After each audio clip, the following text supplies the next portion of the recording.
السلام علیکم ورحمۃ اللہ وبرکاتہ۔ الحمد للہ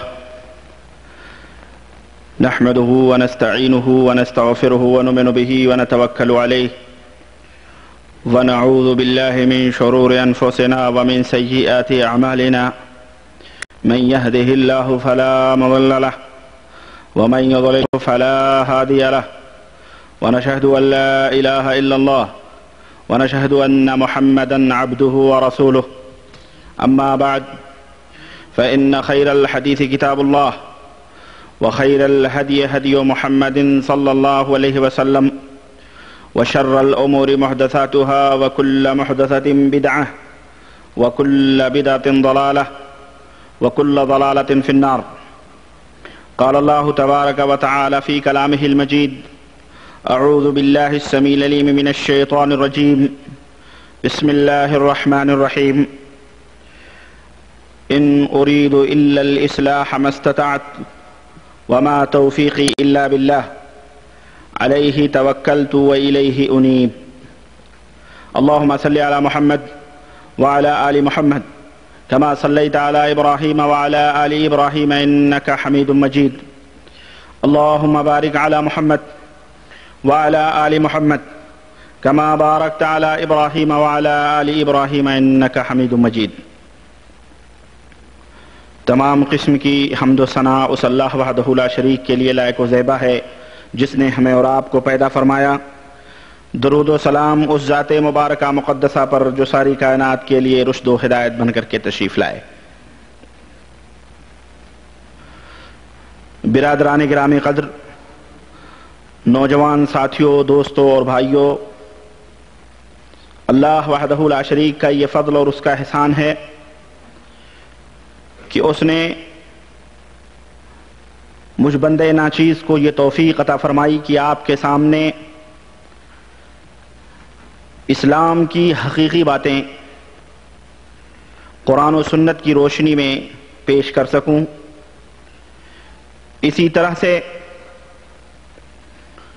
وہ باطل پرست جو اسلام کا لبادہ اوڑھ کر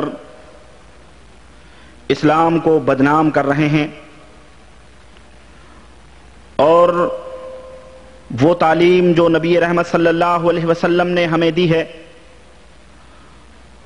اس تعلیم کی شکل و صورت کو مسخ کر کے امت کے سامنے پیش کر رہے ہیں، انہیں میں کھول کھول کر کے آپ حضرات کے سامنے بیان کروں.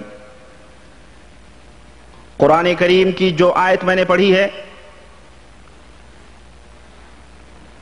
اس آیت کا مفہوم اور اس کا معنی اور مطلب بھی یہی ہے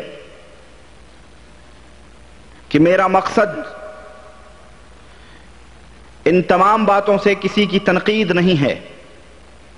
اور نہ ہی کسی کی تنقیص اور اس کی بے عزتی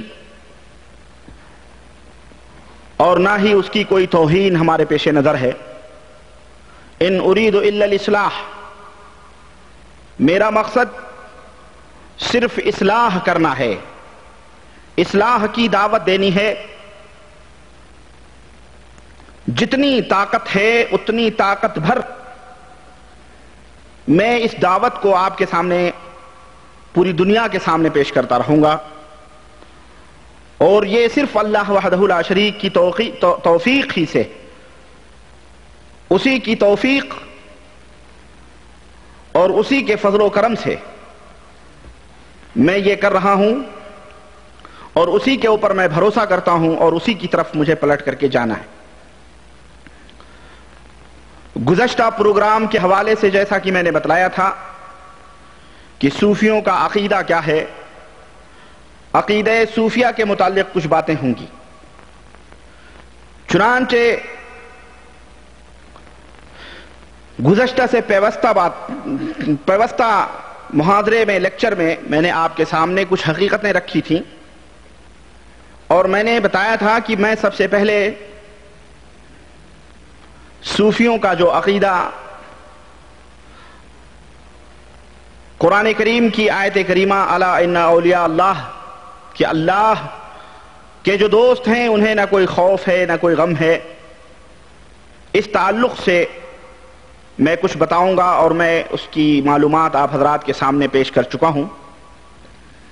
کہ اولیاء اللہ کون ہیں، اللہ کے دوست کون ہیں۔ اسی طرح سے اللہ وحدہ لا شریک کے تعلق سے ان کے کیا ایمان اور عقیدے ہیں، اس کا وعدہ رہا ہے۔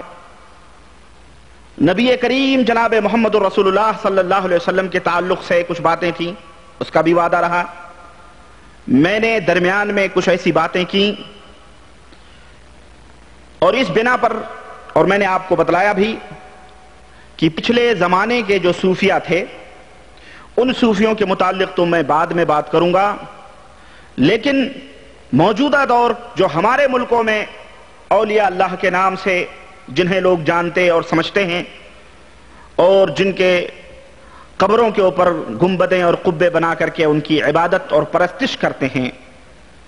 اور جب ان سے سوال ہوتا ہے تو مکرتے بھی ہیں کہ یہ عبادت نہیں ہے، یہ شرک نہیں ہے، بلکہ اسے عین توحید لوگوں کے سامنے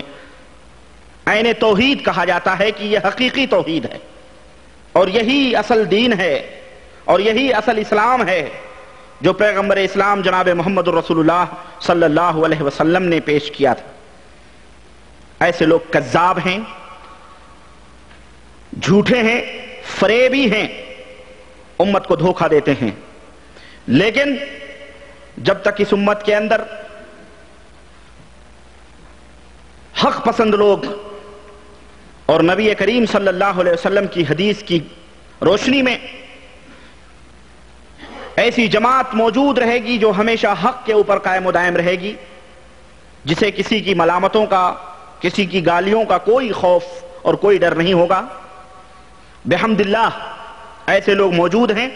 جو ان کی دسیسہ کاریوں کے اور ریشہ دوانیوں کے پردوں کو فاش کرتے ہیں اور امت کے سامنے اسلام کا صحیح چہرہ لا کر کے پیش کرتے ہیں۔ حضرات، میں نے پچھلے محاضرے میں، پچھلے لیکچر میں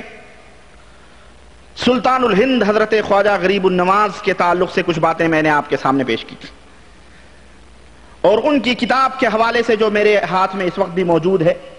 اس کے حوالے سے میں نے کچھ باتیں آپ کے سامنے رکھی تھیں، اور میں نے یہ بھی دعویٰ کیا تھا کہ یہ انہی کے نام کی چھپی ہوئی کتاب ہے اور انہی کے ماننے والوں نے چھاپی ہے، اپنے پریس سے چھاپی ہے، اور عقیدت و محبت سے ان کے ماننے والوں کے حلقوں میں یہ کتاب پڑھی بھی جاتی ہے، اور بلکہ اسے ایک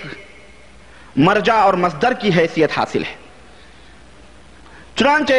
میں نے بتلایا تھا کہ اس کتاب میں ایسی ایسی باتیں ہیں کہ اللہ کی پناہ، اور میں نے آپ حضرات کے سامنے ان کی باتیں پیش بھی کی تھی۔ آج میں اس کتاب سے کوئی تعارض نہیں کروں گا، بلکہ میرے سامنے ایک اور کتاب ہے جو حضرت خواجہ سید محمد گیسو دراز کی ہے،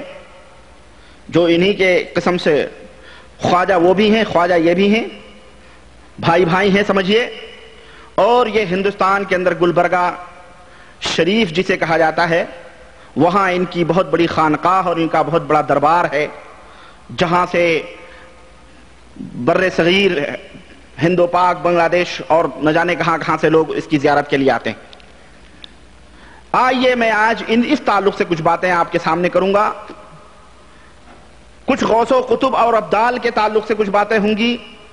اور پھر اخیر میں چل کے پرانے زمانے کے جو صوفیاء ہیں ان کے ایمان اور عقیدے کے تعلق سے کچھ باتیں میں کرنا چاہتا ہوں۔ اللہ وحدہ لا شریک نے اگر وقت دیا تو میں انشاءاللہ تعالی آج ہی اپنی بات کو میں صوفیاء کے تعلق سے ختم کرنا چاہتا ہوں۔ اللہ وحدہ لا شریک سے دعا ہے کہ اللہ تبارک و تعالی ہمیں اور آپ کو نیک عمل کرنے کی توفیق عطا فرمائے، آمین۔ آپ حضرات کو یہ معلوم ہے اور اچھی طرح سے اور بخوبی اس بات کا علم ہے، اور میں اتنی معلومات آپ کو دے چکا ہوں کہ اس کی روشنی میں آپ خود فیصلہ کر سکتے ہیں کہ اس حقیقت سے آپ انکار نہیں کر سکتے کہ پرانے زمانے ہی سے لے کر کے اور آج تک صوفیوں کی یہ کوشش رہی ہے کہ لوگوں کی توجہ اللہ وحدہ لا شریک کی طرف سے ہٹا کر اللہ کے نازل کردہ احکام اور نازل کردہ شریعت سے ہٹا کر ان کے خود بنائے ہوئے وظیفے، ان کے خود بنائے ہوئے طریقے، ان کے خود بنائے ہوئے مذہب اور دھرم کے اوپر لوگ عمل کریں، اللہ وحدہ لا شریک کی طرف سے ہٹا کر اپنی طرف مبذول کرتے ہیں، اور یہ کوشش ہوتی ہے کہ ان کی پیروی کی جائے۔ چنانچہ نہایت ہی شدت اور سختی کے ساتھ عوام الناس کے اندر چند باتیں پھیلائی جاتی ہیں۔ ان میں سے ایک بات تو یہ ہے کہ بڑے بڑے مجددین ملت نے، بڑے بڑے اپنے آپ کو امام اہل سنت کہلانے والوں نے اپنی کتابوں کے اندر، اور کھلی بات ہے ہندوستان بریلی کے اندر پیدا ہوئے ایک احمد رضا خان صاحب، انہوں نے اپنی کتاب میں یہ بات لکھی ہے کہ یہ بڑے شد و مت کے ساتھ لوگوں کے اندر بیچارے بھولے بھالے عوام کو فریب دینے کے لیے، دھوکہ دینے کے لیے، ان کی جیبیں خالی کرانے کے لیے یہ بات پھیلائی جاتی ہے کہ دیکھو جس کا کوئی پیر نہیں اس کا پیر شیطان ہوتا ہے، جس کا کوئی پیر نہیں اس کا پیر شیطان ہوتا ہے، جس کا کوئی امام نہیں اس کا امام ابلیس ہوتا ہے۔ اسی طرح سے یہ بات بھی بتلائی جاتی ہے کہ جنت پانے کی ضمانت یہ ہے کہ تم کسی صوفی کے دامن سے وابستہ ہو جاؤ۔ اور آپ کو میں بتا چکا ہوں کہ یہ صوفی جو ہے نا، صوفی جو اپنے آپ کو صوفی کہتے ہیں، یہ جتنے بھی ہمارے ہاں اولیاء اللہ کے نام سے یاد کیے جاتے ہیں، آپ اسے دھوکہ نہ کہیں یہ کوئی نئی مخلوق ہے، یہ یہی مخلوق ہے جن کی پرستش ہو رہی ہے، جن کی پوجا ہو رہی ہے، اور جن کی کتابیں میں پڑھ پڑھ کے میں نے آپ کے سامنے بتائی ہیں، یہی صوفی ہیں۔ چنانچہ میں نے یہ بھی آپ کے سامنے بتایا تھا کہ ولی اللہ یعنی اللہ کا ولی کوئی باہر سے نہیں ہو سکتا ہے، بلکہ اللہ کا ولی وہی ہوگا جو ان صوفیوں کے بارے میں حسن ظن رکھتا ہو، ان صوفیوں کی تعلیمات کے اوپر عمل کرتا ہو، ان صوفیوں کے دامن سے وابستہ ہو، ان صوفیوں کے سلسلوں میں جکڑا ہوا ہو۔ یہ سلسلہ قادریہ ہے، یہ سلسلہ چشتیہ ہے، یہ سلسلہ نقشبندیہ ہے، یہ سلسلہ سہروردیہ ہے، یہ سلسلہ احمدیہ ہے، یہ سلسلہ رفاعیہ ہے، یہ سلسلہ بدویہ ہے، یہ سلسلہ فلانیہ ہے، یہ سلسلہ تیجانیہ ہے، یہ سلسلہ رفاعیہ ہے۔ غرض جتنے بھی سلسلے، سینکڑوں سلسلے ہیں، اور ہر سلسلے کے اندر الگ الگ کچھ خصوصیات ہیں۔ یہ نہ سمجھیں کہ یہ جتنے بھی سلسلے سمجھتے نا، یعنی مختلف راستے، مختلف مشائخ کے مختلف طریقے ہیں، تو ہر طریقوں میں فرق ہے تھوڑا تھوڑا۔ چنانچہ قادریہ سلسلے میں ڈھولک بجانا، دف بجانا، بانسری بجانا، مزامیر بجانا، قوالی سننا سلسلہ قادریہ میں ممنوع ہے، لیکن یہی چیز سلسلہ چشتیہ میں جائز ہے۔ چنانچہ خواجہ غریب نواز کے درگاہ پہ آج بھی قوالیاں ہو رہی ہیں، آج بھی بھنگڑے ڈالے جاتے ہیں، آج بھی جتنے بھی چشتیہ سلسلے سے ان کے ہاں جائز ہے۔ تو ان کی یہ شریعت ہے کہ کہیں اسی کو حرام کہتے ہیں اور کہیں اسی کو حلال کہتے ہیں۔ چنانچہ آپ کو معلوم ہوگا، ایک صاحب ہم سے کہنے لگے کہ اور ایک کرامت بتانے لگے، کہنے لگے کہ حضرت خواجہ غریب النواز جو تھے، ایک دفعہ محفل سما، جو کوئی اجمیر گیا ہوگا اس کو معلوم ہوگا کہ ایک مجلس بنائی گئی ہے جس کو محفل سما کہا جاتا ہے۔ وہاں قوالی، وہ ایک جگہ ہے جس میں صوفیہ لوگ بیٹھ کے رقص کرتے ہیں، وجد میں آتے ہیں، حال آتا ہے ان کو، پتہ نہیں کیا کیا ہوتا ہے۔ تو حضرت خواجہ غریب نواز جو تھے وہ جناب عالی مشغول تھے، بالکل یعنی مصروف تھے، محفل سما جمی ہوئی تھی، اور قوال لوگ قوالیاں گا رہے تھے، اور مزامیر اور موسیقیاں اور جھانج اور ڈھول اور تاشے خوب چل رہے تھے اس کے اوپر، اور شیخ محی الدین چشتی جو تھے وہ مشغول تھے۔ اتنے میں حضرت غوث پاک کا وہاں گزر ہوا، وہ پہنچ گئے، شیخ عبد القادر جیلانی۔ اب چونکہ یہ قادری ہیں، قادر عبد القادر، اسی سے ان سے سلسلہ نکلا ہے قادری،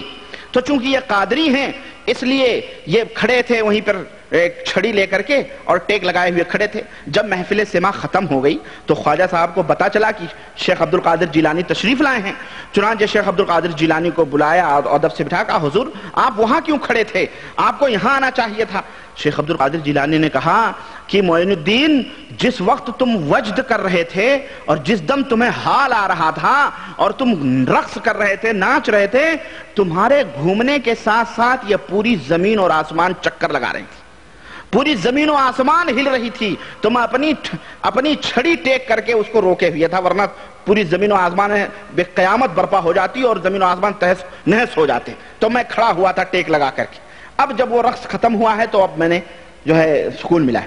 تو اس طرح سے کرامتیں لوگوں کے درمیان بیان کی جاتی ہیں۔ میں ابھی ایک کتاب پڑھ رہا تھا، میرے پاس موجود ہے اور میں بھول گیا لانے کے لیے، ایک ماہنامہ نکلتا ہے ہم جس مدرسے میں پڑھتے